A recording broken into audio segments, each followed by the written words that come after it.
مولانا روم لکھتے ہیں کہ ایک دفعہ ایک شخص نے اللہ کی عبادت کرنا شروع کر دی اور پروردگار کی عبادت میں اتنا مشغول ہوا کہ دنیا میں سب کچھ چھوڑ چھاڑ کر سب کچھ بھلا دیا اور سچے دل سے اللہ کی رضا میں راضی رہنے کے لیے انسانیت کے راستے پر چل پڑا۔ میں ہوں علی وسیم اور آپ دیکھ رہے ہیں we provide knowledge YouTube channel. تو چلو سٹارٹ کرتے ہیں ہماری آج کی اس انٹرسٹنگ ویڈیو کو۔ مولانا روم کہتے ہیں ایک وقت وہ آیا کہ اس کے گھر میں کچھ کھانے کو بھی نہ بچا، اور ہوتے ہوتے وہ وقت بھی آیا کہ گھر باہر سب ختم ہو گیا اور وہ شخص چلتے ہوئے موت کے انتظار میں گلیاں گھومتا، اب تو بچا کچھ نہیں تو انتظار ہی کر سکتا ہوں، اللہ سنبھال لے۔ ایک دن بیٹھا ہوا تھا، دیکھا اس کے قریب سے ایک لمبی قطار میں گھوڑے گزرے۔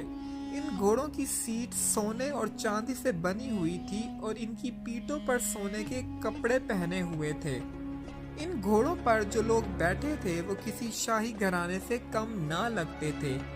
ان کے سروں پر سونے کی ٹوپیاں تھیں اور ایسے معلوم ہو رہا تھا کوئی بادشاہ جا رہے ہیں۔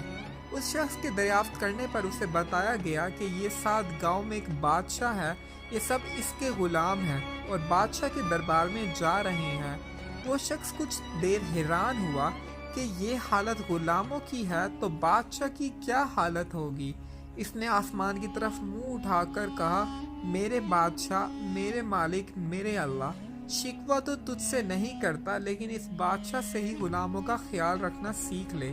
اتنی بات کہہ کر وہ شخص چل دیا۔ کچھ دن گزرے تو ایک بزرگ آئے اور اس کا بازو پکڑ کر اسے ایک جگہ لے گئے جہاں وہی غلام، وہی گھوڑے تھے، اور دیکھتا کیا ہے کہ کسی گھوڑے کی ٹانگ کٹی ہوئی ہے، کسی غلام کا دھڑ گھوڑے کی پشت پر پڑا ہوا ہے، کسی غلام کے ہاتھ کٹے ہوئے ہیں، کسی کے سر سے خون نکل رہا ہے، کوئی گھوڑے کو زخمی حالت میں واپس لے کر جا رہا ہے۔ وہ شخص حیران ہوا اور بزرگ سے پوچھا، جناب آپ کون ہیں اور یہ سب کیا ماجرا ہے؟ اس وقت اس بزرگ نے کہا، یہ وہی غلام ہیں جو اس دن سونے میں لپٹے ہوئے تھے اور آج یہ ایک جنگ سے واپس آ رہے ہیں، اس لیے ان کی یہ حالت ہے۔ مجھے خواب میں بس اتنا کہا گیا ہے، اس سے کہنا بادشاہوں کے لیے قربانیاں دینا بھی ان غلاموں سے سیکھ لے۔ حقیقت میں ہمیں قربانی دینا آیا ہی نہیں، چاہے دین کا معاملہ سیدھا کرنا ہو، رشتہ داروں کا یا دنیا کا۔ جس دن ہم قربانی دینا سیکھ لیں گے، دین کے لیے، اپنوں کے لیے اور دنیا کے لیے، اس پر توکل کرنا سیکھ لیں گے، اس دن شہنشاہ اللہ رب العزت ہمیں ایسی بادشاہت عطا فرمائے گا جو کبھی نہ ختم ہوگی۔ تو دوستو، کیسی لگی آپ کو ہماری آج کی ویڈیو؟ اگر ویڈیو پسند آئی ہو تو ویڈیو کو لائک کر کے ہماری حوصلہ افزائی کریں اور ہمارے چینل کو ضرور سبسکرائب کرنا ایسے ہی انٹرسٹنگ ویڈیو دیکھنے کے لیے۔